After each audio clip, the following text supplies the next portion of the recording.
శుక్లాంబరధరం విష్ణుం శశివర్ణం చతుర్భుజం ప్రసన్నవదనం ధ్యాయేత్ సర్వవిఘ్నోపశాంతయే. ఓం శ్రీ గురుభ్యో నమః. నమస్తే అండి, నేను మీ రామకృష్ణ నిహాన్, ఆస్ట్రో న్యూమరాలజిస్ట్ని. అందరూ ఎలా ఉన్నారు? ఈ వీడియోలో ఏంటంటే దరిద్రాన్ని మట్టి కరిపించే రాసులు ఉంటాయండి. ఎస్, ఉంటాయండి, కంపల్సరీ ఉంటాయి.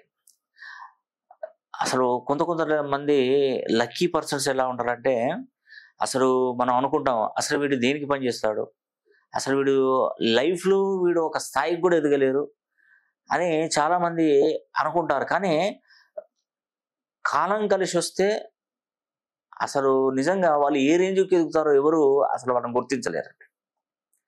ఆ పుట్టుకే ఎలాగా ఉంటుంది, దరిద్రాన్ని మట్టి కనిపిస్తారు. ఒకనొక టైం వచ్చినప్పుడు, ఒక ఏజ్ ఫ్యాక్టర్ ఒక కాడికి వచ్చినప్పుడు వాళ్ళు ఆటోమేటిక్గా చేంజ్ అవుతూ ఉంటారు. మనం అనుకోవద్దండి, ఇప్పుడు ఎవరిని కూడా మనం తక్కువ అంచనా వేయడానికి ఉండదండి. గుర్తుపెట్టుకోండి, వీడి దగ్గర ఏముంది, వీడేం సంపాదిస్తాడు, వీడేం బ్రతుకుతాడు, వీడేం పిల్లలను పోషిస్తాడు అని అనుకుంటాడు. వాడే ఉన్నతమైనటువంటి పొజిషన్కు రావచ్చు. మీరు నమ్ముతారో నమ్మరో, నేను ఒకతనికి మంచి కరెక్షన్ ఇచ్చానండి, ఒక అబ్బాయికి. ఆ పిల్లవాడికి ఏంటంటే బాగా చదువుకున్నాడు, పిల్లోడు మాత్రం బాగా చదువుకున్నాడు. వాళ్ళ తల్లిదండ్రులు మాత్రం వ్యవసాయ కుటుంబం. వ్యవసాయ కుటుంబం అంటే ఏదో 100 ఎకరాలు, 10 ఎకరాలు, 20 ఎకరాలు, 30 ఎకరాలు ఇవి లేవు. వాళ్ళు వ్యవసాయ కుటుంబం అంటే వాళ్ళ నాన్నగారు ఏంటంటే కౌలుకు తీసుకొని నడిపిస్తారు, అంటే వ్యవసాయం చేస్తాడు. వాళ్ళకేం లేదు, 10-15 ఎకరాలు బట్టి చేస్తాడు వాళ్ళ నాన్నగారు. 10-15 ఎకరాల కౌలు తీసుకొని చేస్తుంటారు. పిల్లోడికి సంబంధాలు కావాలి, మంచి చదువుకున్నాడు, హ్యాండ్సమ్గా ఉన్నాడు కుర్రోడు కూడా. పిల్లోడికి సంబంధం చూడాలి కానీ ఆ పండితుడికి చెప్తే వాళ్ళు ఏంటంటే ఆ అబ్బాయికి సంబంధం చూశాడు. ఆ పండితుడు చూసి ఒకరోజు వాళ్ళ ఇంటికి రమ్మంటే పిలవడానికి అంటే పిలిచారు, వీళ్ళు వెళ్ళిపోయారు. పిల్లోడు బాగానే అంతా పర్ఫెక్ట్గా ఉండవచ్చు, నా దగ్గర చెప్పాడు ఈ విషయాలన్నీ. ఎలా అంటే అతను నా దగ్గరకు వచ్చినప్పుడు పిల్లోడు మాత్రం ఫేర్గా ఉన్నాడు, అందంగా ఉన్నాడు, చాలా జ్ఞానశక్తి పరుడు. ఆ పిల్లోడు నాతో చెప్తున్నాడు ఇట్లా జరిగింది సార్ అని చెప్పి. అక్కడికి వెళ్ళినప్పుడు ఆ సంబంధం చూసినప్పుడు అమ్మాయిని, వాళ్ళు రెడ్డీస్ అండి, వీళ్ళు రెడ్డీసే, వాళ్ళు రెడ్డీసే. చూసి ఆ సంబంధం వస్తే అమ్మాయి ఈ పిల్లోడిని బాగా నచ్చిందండి. నేను ఆ అబ్బాయిని చేసుకుంటాను అంత గొప్పగా ఫీల్ అయింది అమ్మాయి.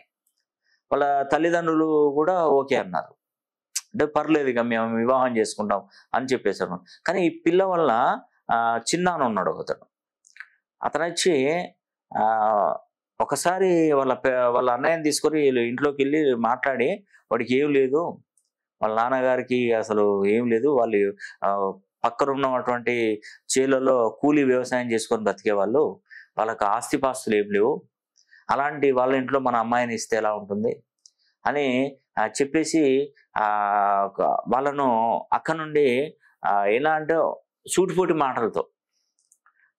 మాటలతో మాట్లాడి వాళ్ళ మనసును దెబ్బతినే విధంగా చేసి వాళ్ళని అక్కడి నుంచి పంపించారండి.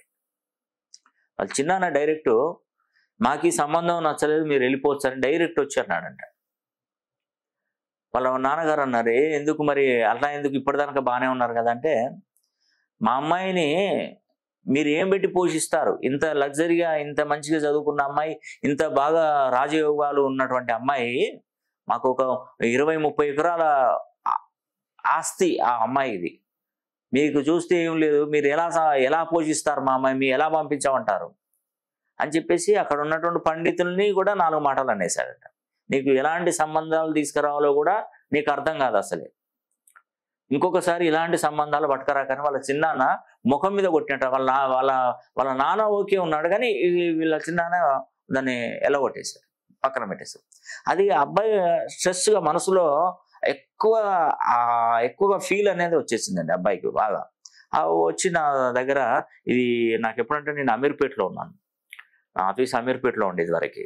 అక్కడికి వచ్చినప్పుడు నాతో చెప్పాడండి. చెప్పినప్పుడు నువ్వేం టెన్షన్ పడకు, నవ్విన నాపచనే పడుతుంది, నీకు అదృష్ట యోగం ఉంది, నీ అంత అదృష్టం ఉంది, నిన్ను పోగొట్టుకున్నాడని వాళ్ళు బాధపడాలి, నువ్వు బాధపడకని చెప్పాను.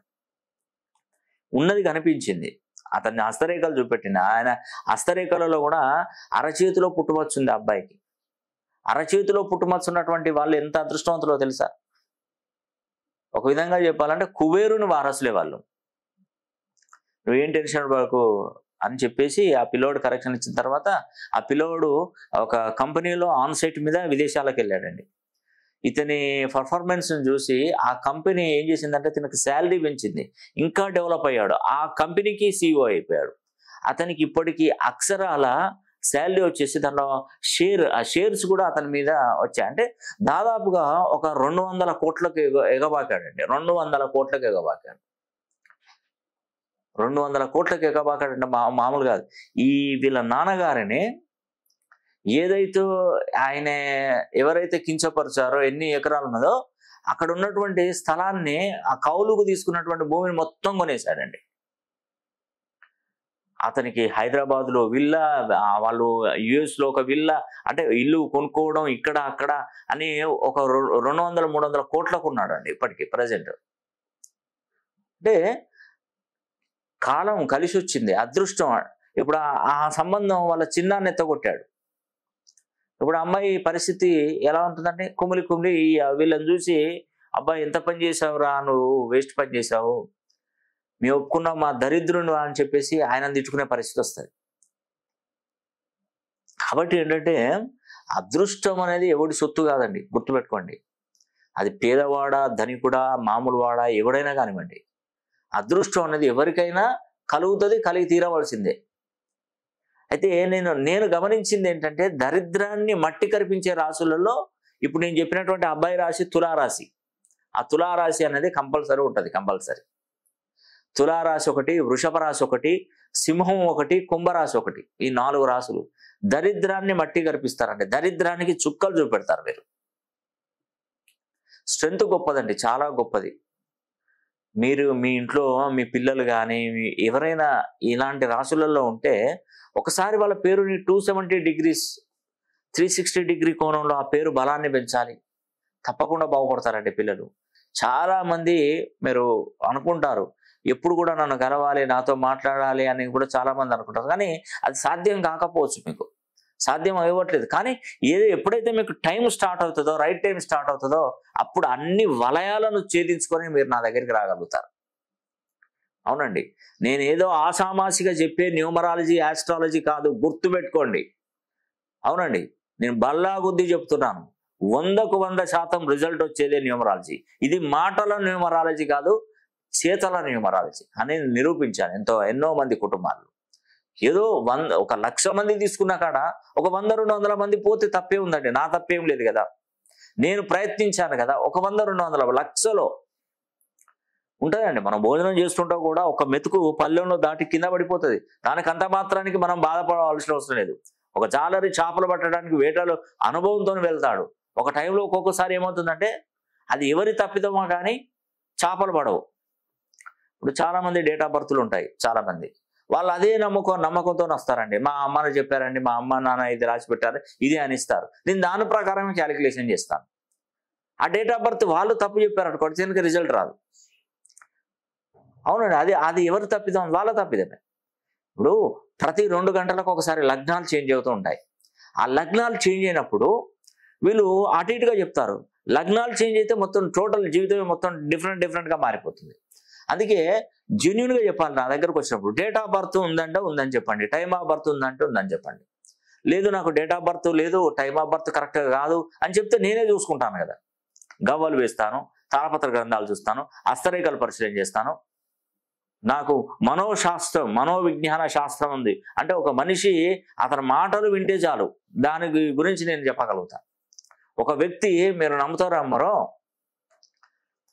అది మనకు అనుభవంతోనే వస్తుందండి.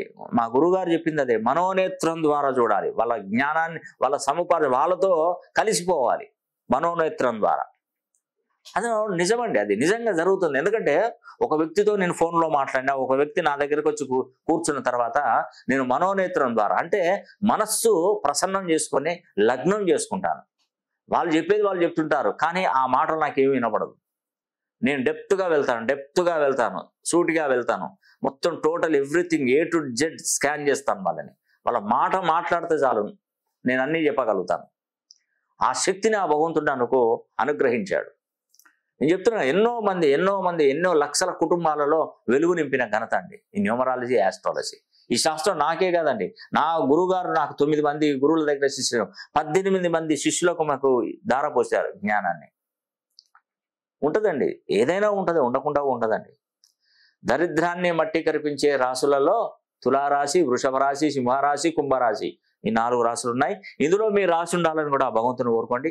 ఈ వీడియో కనుక మీకు నచ్చినట్లయితే లైక్ చేయండి, షేర్ చేయండి, కామెంట్ చేయండి. సర్వే జన సుఖినో భవంతు.